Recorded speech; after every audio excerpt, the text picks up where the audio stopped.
우리의 삶 속에서는 진짜 우리가 아무리 애쓰고 노력해도 바뀌지 않는 어떤 커다란 문제 앞에서 마음이 지치고 또 낙심이 밀려올 때가 종종 있습니다. 저 기도에도 말씀을 들어도 현실은 그대로인 것 같고, 그러다 보니까 이제 자연적으로 신앙에 대한 어떤 회의감이 밀려오고, 정말 말씀대로 살면 변화가 주어질까? 정말 하나님께서 나를 도와주시는 것일까? 이런 의심이 밀려올 때가 종종 있을 것입니다. 근데 이제 오늘 우리가 읽은 이 말씀에서는 우리들에게 아주 분명한 한 가지 진리를 가르쳐 주고 있습니다. 그것은 바로 하나님은 지금도 살아서 믿음으로 역사하고 계시다라는 사실입니다. 즉 사람의 힘으로는 불가능해 보이는 자리도 하나님이 임하시면 회복이 시작되어지고 새로운 은혜가 역사하게 된다라는 사실입니다. 우리는 이러한 사실을 오늘 본문에 나타나는 베드로의 사역을 통해서 확인을 할 수 있는데, 그와 관련된 말씀들을 조금 더 자세히 살펴보면서 하나님께서 주시는 은혜를 나누어 보겠습니다. 이 시간 가운데도 말씀을 깨닫는 지혜와 또 하나님께서 나에게 주시는, 나를 위해서 준비해 놓으신 새로운 은혜를 받아 누리시는 귀하고 복된 시간 되시기를 주님의 이름으로 축원합니다. 자, 먼저 우리 32절에 기록된 말씀을 한번 보시면, 그때의 베드로가 사방으로 두루 다녔다라는 이런 표현이 나타납니다. 그럼 베드로가 사방으로 두루 다니면서 무엇을 했겠습니까? 당연히 믿지 않는 사람들에게 복음을 전하는 전도 사역을 감당했었습니다.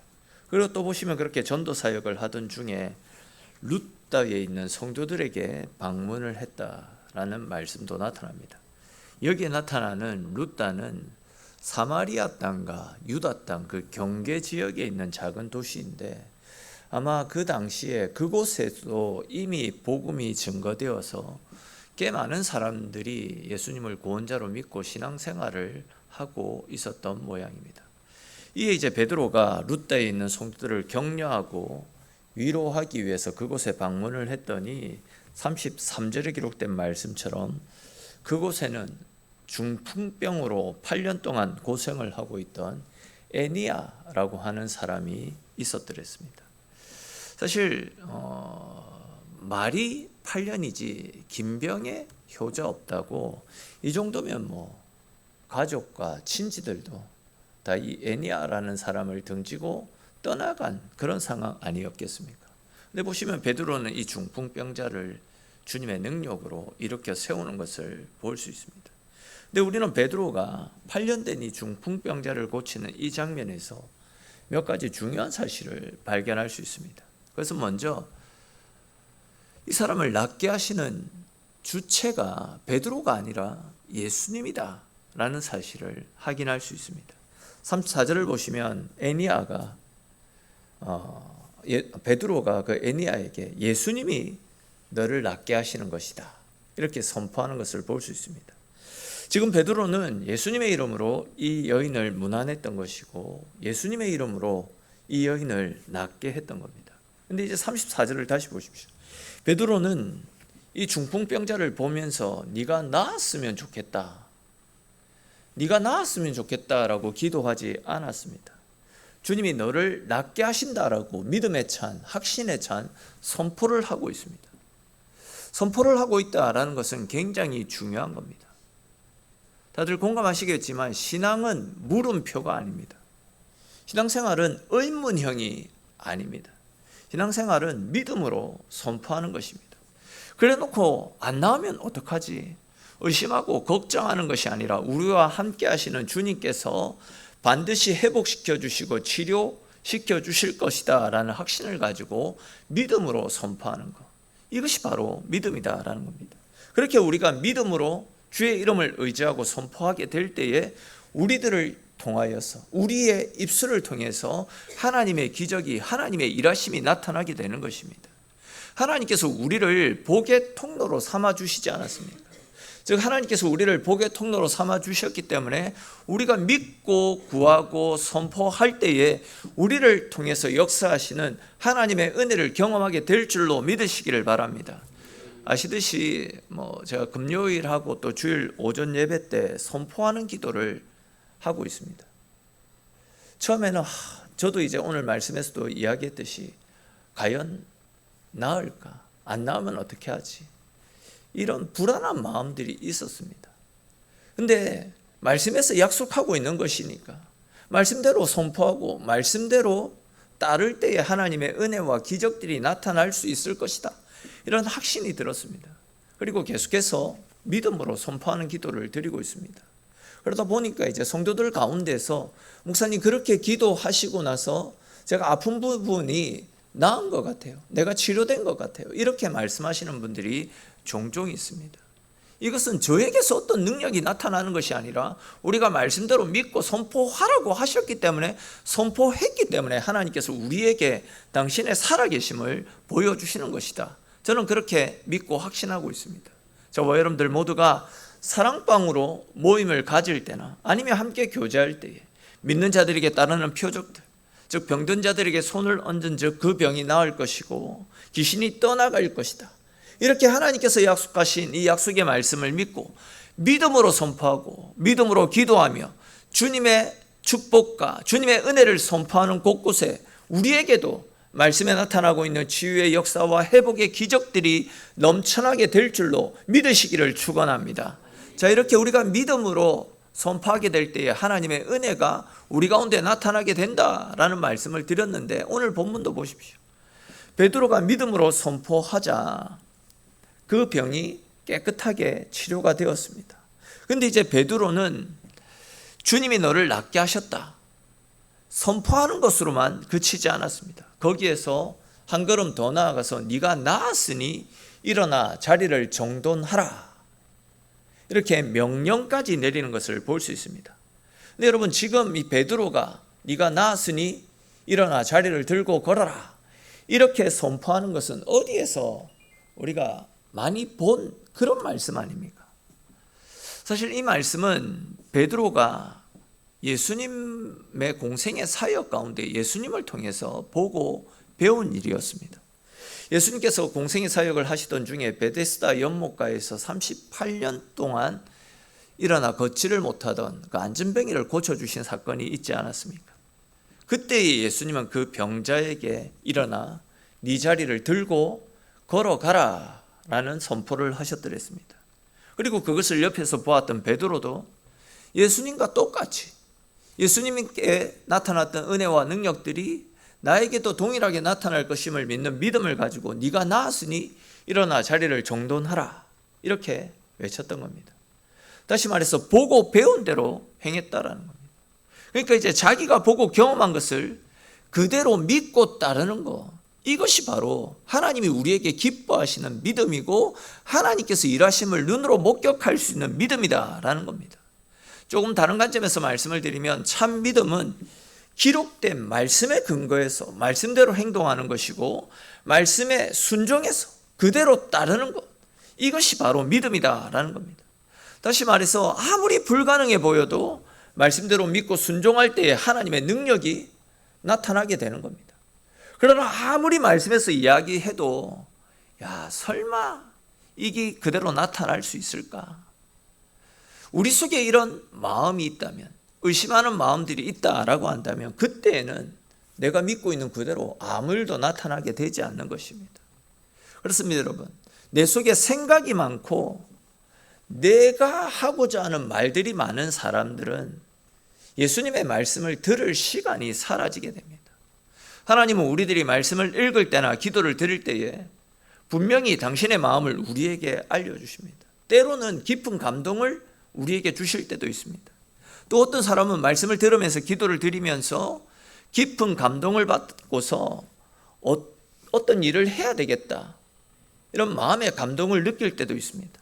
또 어떨 때는 눈물을 흘리기도 합니다. 그런데 오늘 어떤 분이 저한테도 그런 이야기를 하더라고요. 요즘 성도들의 문제점 가운데 하나가 말씀을 알기는 아는데 아는 것으로 그치는 것, 그것이 문제다라고 하는데 우리도 눈물을 흘리고 기도하는 것으로 끝나는 경우가 많이 있습니다.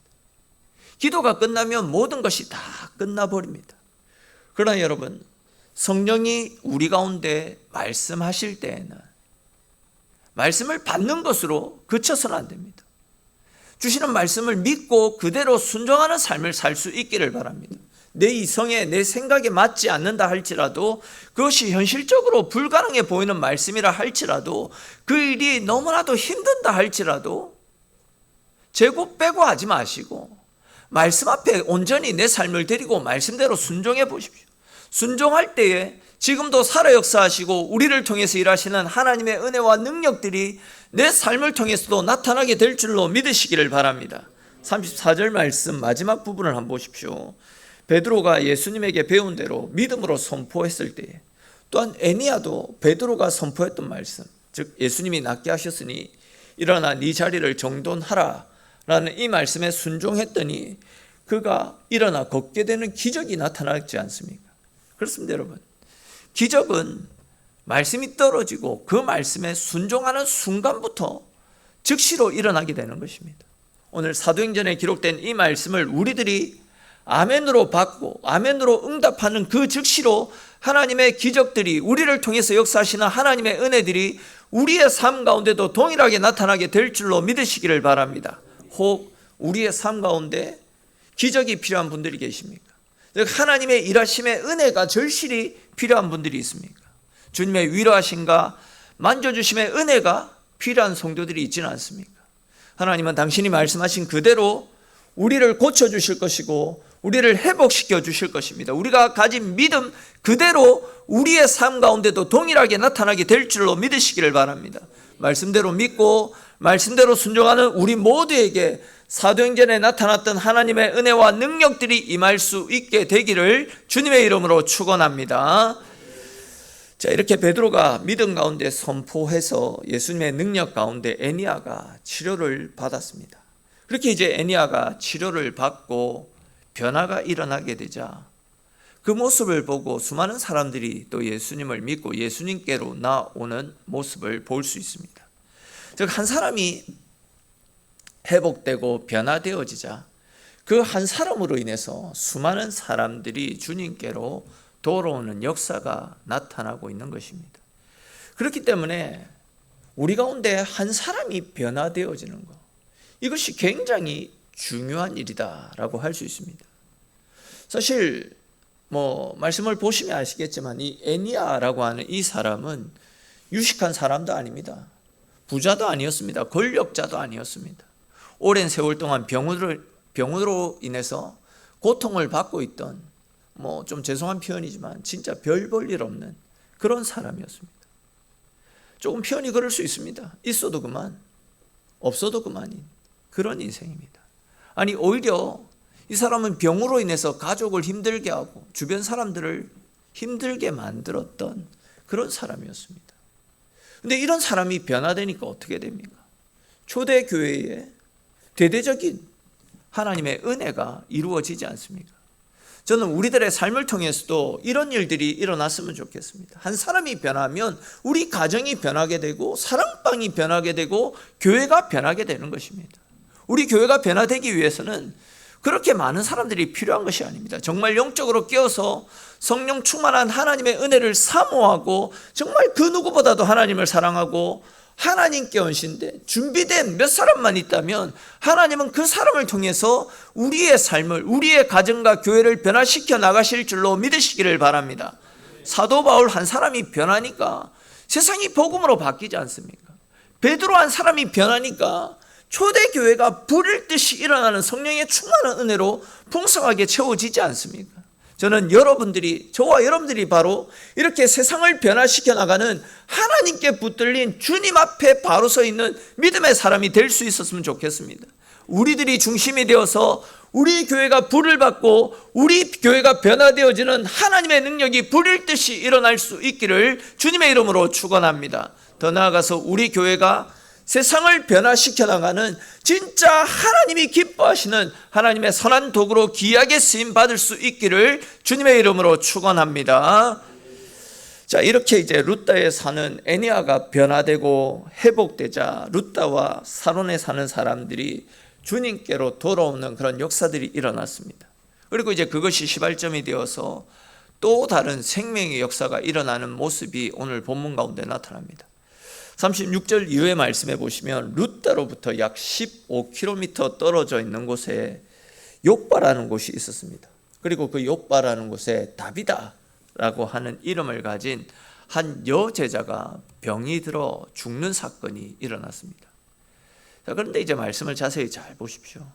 이 여인은 예수님을 잘 믿는 신실한 제자였다라는 사실과 또한 수시로 예수님의 사랑을 실천해서 다른 사람을 돕고 섬기는 일에도 열심을 내었던 신실한 일꾼이었다라는 사실을 확인할 수 있습니다.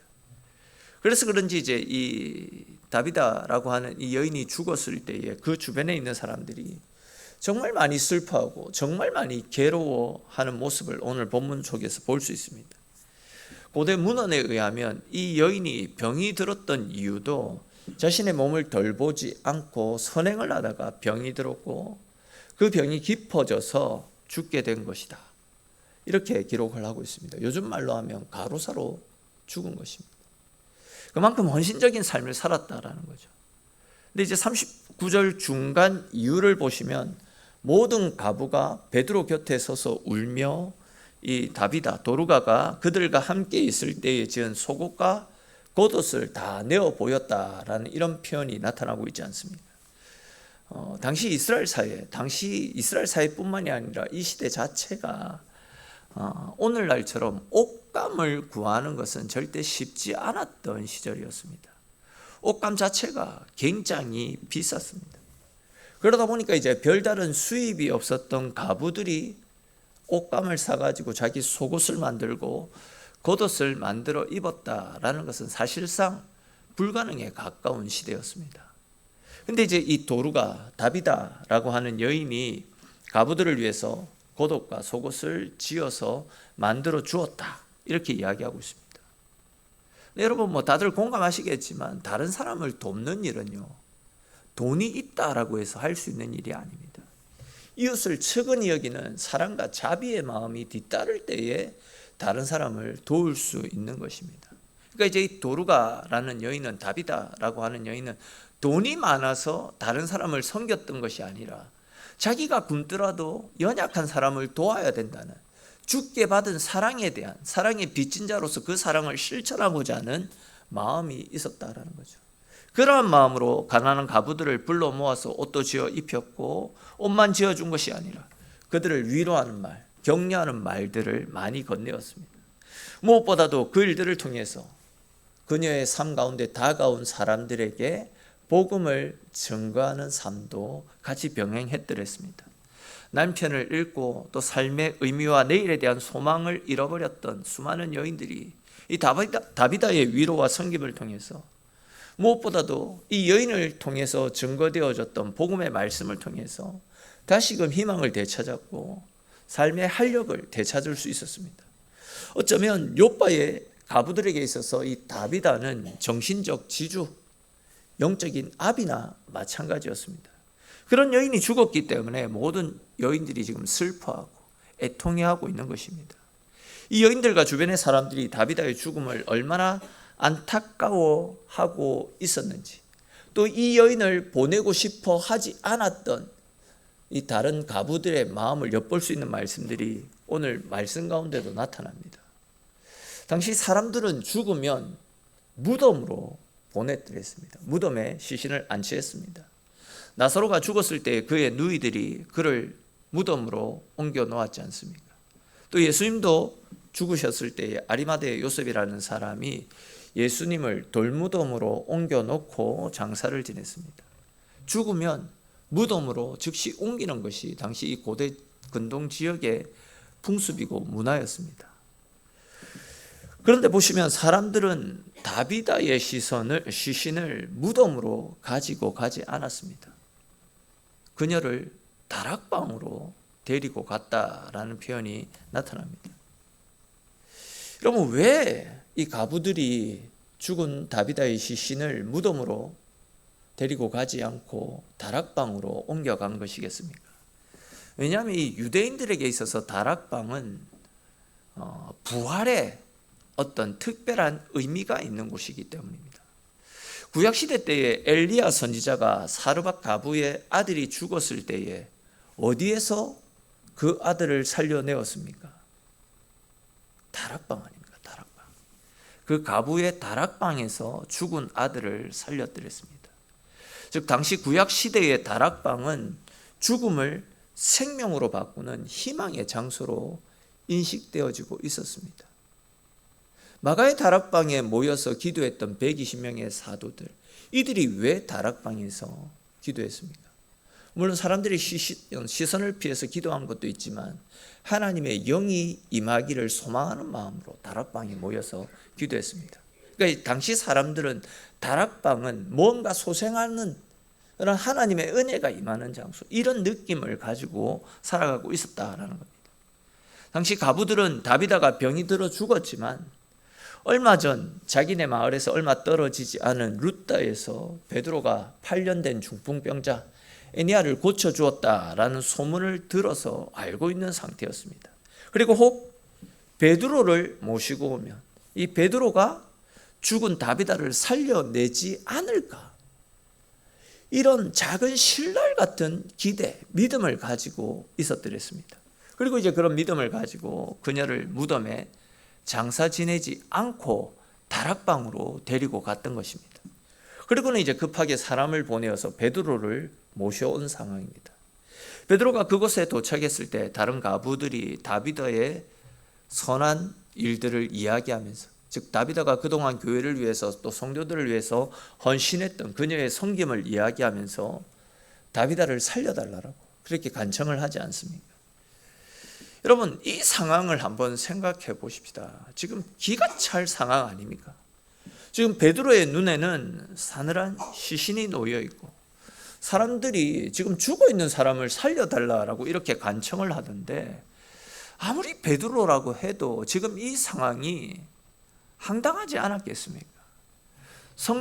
아마 성령을 받기 전에 베드로였다라고 한다면 그 가부들에게 욕을 한 바가지 쏟아 부어 주지 않았을까, 이런 생각을 해보게 됩니다. 지금 이 상황은 말이 안 되는 상황입니다. 죽은 사람을 어떻게 살립니까? 예수님이 죽은 나사로를 살리는 것을 보기는 봤지만 자기에는 그런 경험이 없습니다. 말이 안 되는 상황에 놓여 있습니다. 근데 지금 보시면 베드로는 이 상황 속에서 당황하지 않습니다. 그리고는 다른 사람들에게 여기에서 다 나가라고 지시를 합니다. 그리고는 이제 시신을 뒤로 한 채 무릎을 꿇고 하나님 앞에 간절히 기도드리는 것을 볼 수 있습니다.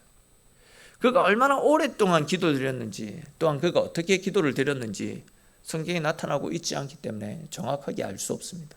근데 이제 분명한 것은 이 베드로는 이 여인을 통해서 하나님의 능력을 보여달라는, 하나님이 지금도 살아서 우리와 함께 하신다라는 사실을 보여달라고 간절하게 하나님 앞에 기도드렸을 것입니다. 그렇게 이제 간절한 심정으로 하나님께 기도드렸던 베드로가 40절 중반을 보시면 무릎을 꿇고 기도하고 돌이켜 시체를 향하여 라는 말씀이 나타납니다. 이 말씀은 제가 얼마 전에 한번 말씀을 드린 기억이 있는데, 말씀을 한번 잘 보십시오.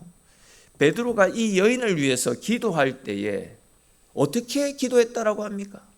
이 여인을 보지 않고 이 여인에게서 등을 돌린 채 무릎 꿇고 기도드렸다라고 말씀합니다. 저는 우리가 하나님 앞에 기도 드릴 때의 자세가 이런 자세가 되어져야 된다, 이렇게 확신을 하고 있습니다. 이 여인의 시신은 어찌 보면 답이 보이지 않는 문제를 상징하고 있다, 이렇게 말씀드릴 수 있습니다. 사실 죽은 여인을 보면 답이 없잖아요. 어떻게 이런 죽은 여인을 살릴 수 있습니까? 답이 보이지 않는 우리의 현실을 보여주는 말씀이다라는 거죠. 그렇기 때문에 우리는 기도 드릴 때에 절망적인 문제에 우리의 시선이 고정되면 안 됩니다. 베드로는 이 여인에게서 등을 돌린 채 기도했습니다. 즉 절망적인 상황에 내가 시선을 고정시키지 않겠다라는 겁니다. 대신에 문제에서 등을 돌려서 살아계신 하나님을 바라보고 하나님의 능력을 주시해서 하나님께만 집중해서 나의 소원을 하나님께만 아뢰겠다라는 이런 심정으로 지금 기도를 드리고 있는 겁니다. 즉 문제를 보고 환경을 보면 답이 없습니다. 그렇지만 하나님께 시선을 집중하고 하나님 앞에 기도하면 죽은 자도 살아나고 절망도 사라지고 새로운 희망이 솟아나게 되는 것입니다. 그런 믿음으로 지금 베드로는 하나님만 바라보면서 간절히 기도했던 것이고, 그렇게 기도를 마치고는 돌이켰다. 다시금 그 여인을 바라보면서 다비다야 일어나라 라고 외치고 있는 것입니다. 계속 말씀드리고 있듯이 지금 베드로는 제정신이 아닌 것 같습니다. 여러분, 기도했다라고 해서 죽은 시신을 향해서 일어나라, 우리 제정신이면 이런 소리를 할 수 있겠습니까? 이런 말을 할 수 없습니다. 그러나 여러분, 하나님의 능력은 진짜 제정신이 아닌 사람이, 우리 인간의 이성을 뛰어넘는 하나님의 영안을 가진 사람이 하나님의 일하심을, 하나님의 능력을 경험할 수 있음을 믿으시기를 바랍니다. 즉, 남들은 볼 수 없는 영의 눈을 뜨고 남들은 들을 수 없는 하나님의 음성을 들을 수 있는, 흔히 말해서 세상 사람들이 미쳤다라고 말하는 사람들이 하나님의 일하심을, 하나님의 능력과 기적들을 볼 수 있게 되는 것입니다. 보십시오, 여러분. 베드로는 죽은 사람을 향해서 다비다야 일어나라, 다비다야 일어나라 라고 외쳤습니다. 그리고 그렇게 외쳤을 때에 죽은 다비다가 눈을 떠서 베드로 앞에 일어나 앉는 것을 볼 수 있습니다. 사실 지금 우리가 살아가고 있는 오늘날 이 땅의 현실을 생각하고 교회를 바라보게 되면 죽은 다비다와 같은 절망만 밀려오는 것이 사실입니다. 교회만 그런 것이 아닙니다. 우리들 중에서도 다비다가 죽어 있는 것처럼 절망과 한숨으로 가득한 위기의 상황에 내몰려 있는 분들도 분명 계실 것입니다.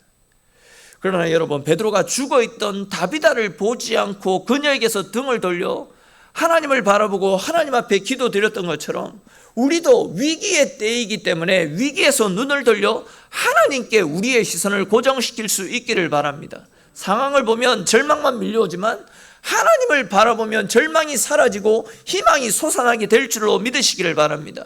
내가 불과 같은 엄청난 시험을 만나더라도, 내가 엄청난 풍랑으로 휘청거린다 할지라도 그 가운데 나와 함께하고 계시는 하나님을 바라볼 수 있다면 하나님의 능력으로 모든 어려움도 이겨나갈 수 있는 줄로 믿으시기를 바랍니다.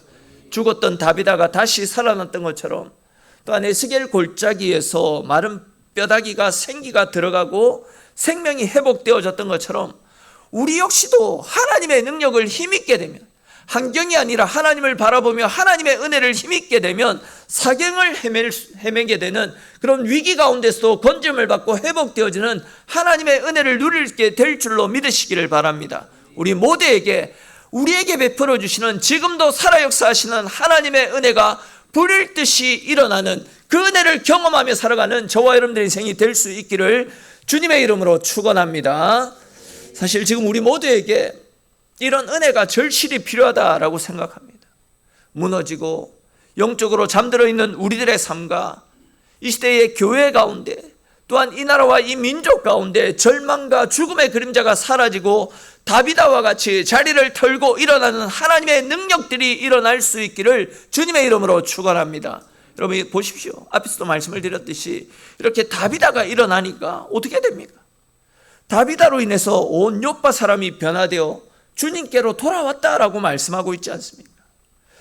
앞에서도 말씀을 드렸듯이 많이도 필요 없습니다. 진정으로 하나님을 사랑하고 성령의 능력으로 변화된 딱 한 사람만 있어도 됩니다.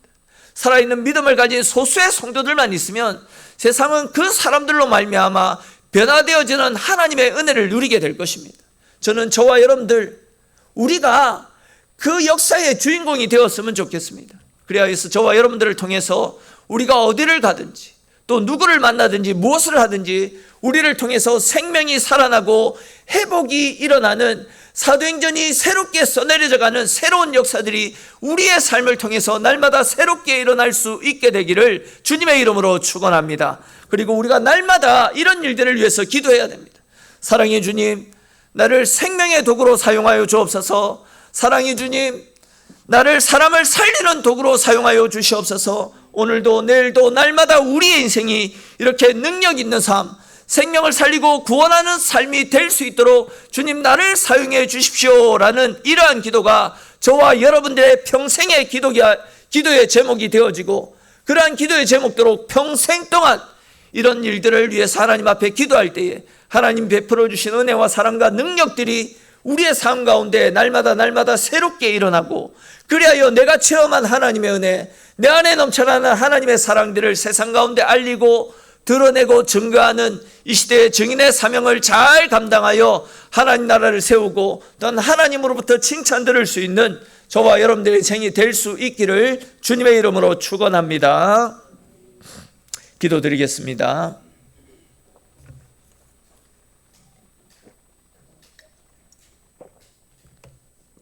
사랑의 주님, 오늘도 저희들 불러주셔서 하나님 말씀 앞에 서게 하시고 또 우리의 심령을 깨우시는 주님의 말씀을 주셔서 감사합니다.